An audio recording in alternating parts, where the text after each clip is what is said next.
and I will do the presentation on behalf of the Circular Living Lab. It's a good thing that we're hosted at Rhodes University today, so you can see the other faces that have been involved in the Circular Living Lab from the beginning, and some are involved now.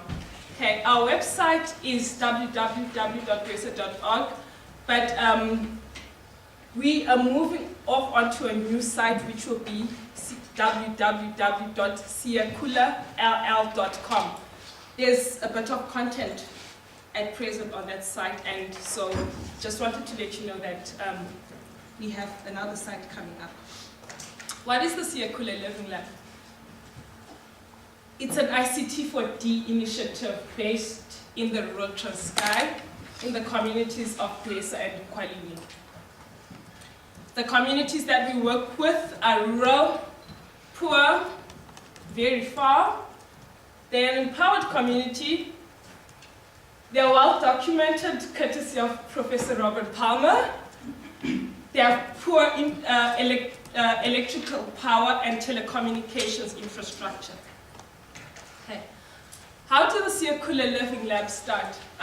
In the late 90s, something called the Telkom Center of Excellence Network was formed in South Africa in the computer science and engineering departments.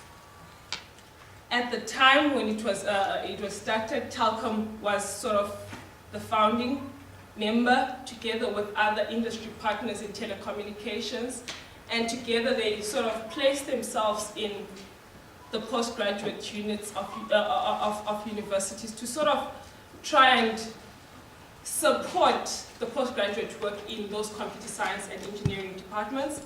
At the time, Rhodes University, fortunately, was able to host this Telkom Center of Excellence. Fort Hare University, on the other hand, sort of had, was working together with Rhodes University Telkom Center of Excellence, but as a unit, because on its own could not support a full Telkom Center of Excellence unit. The people involved at the time was Professor Alfredo Titsoli and Dr. Peter Clayton, and perhaps a few other faces in the room.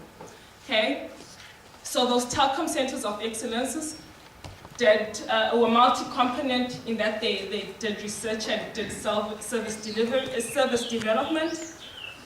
They were multi-partnered. There was Telkom, a couple of industry partners, support from the DTI through the TRIP program, and of course the universities where the Telkom Centers of Excellence were based. They were multidisciplinary in the case of Fort Hare, because there was the computer science department involved, there was the information systems department involved. They incorporated anthropology, education, and African languages. So with that triple helix model from the Telkom Centers of Excellence, it was felt that an applied project be done with the incorporation of a community.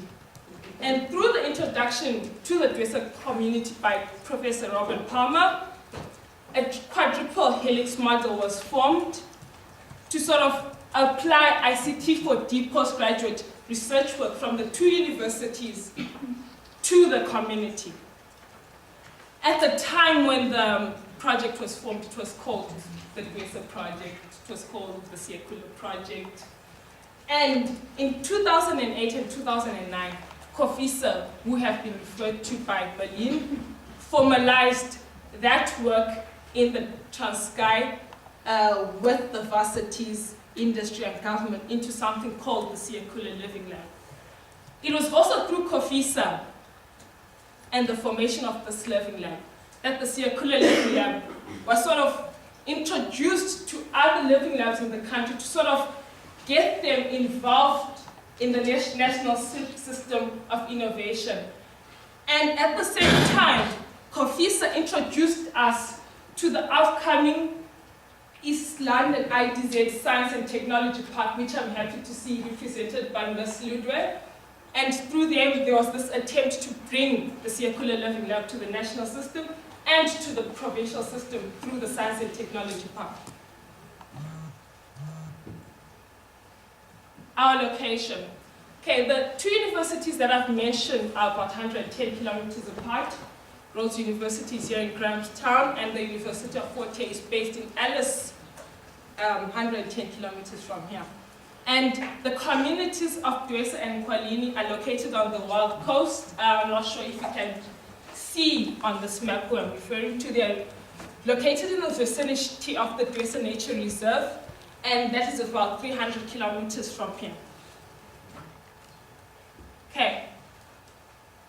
Our application of ICT for D in rural development, what is it meant to facilitate? Through doing this postgraduate research with the Dwesa community, we felt that perhaps we could work towards poverty alleviation, we could work towards the development of local economies in rural areas, we could try and help in improving the standards of health, safety, and other developmental infrastructure and services. We could try and encourage and empower rural areas to invest in themselves and their communities. We also hope that there'll be a bit of cultural regeneration through the development and integration of indigenous knowledge systems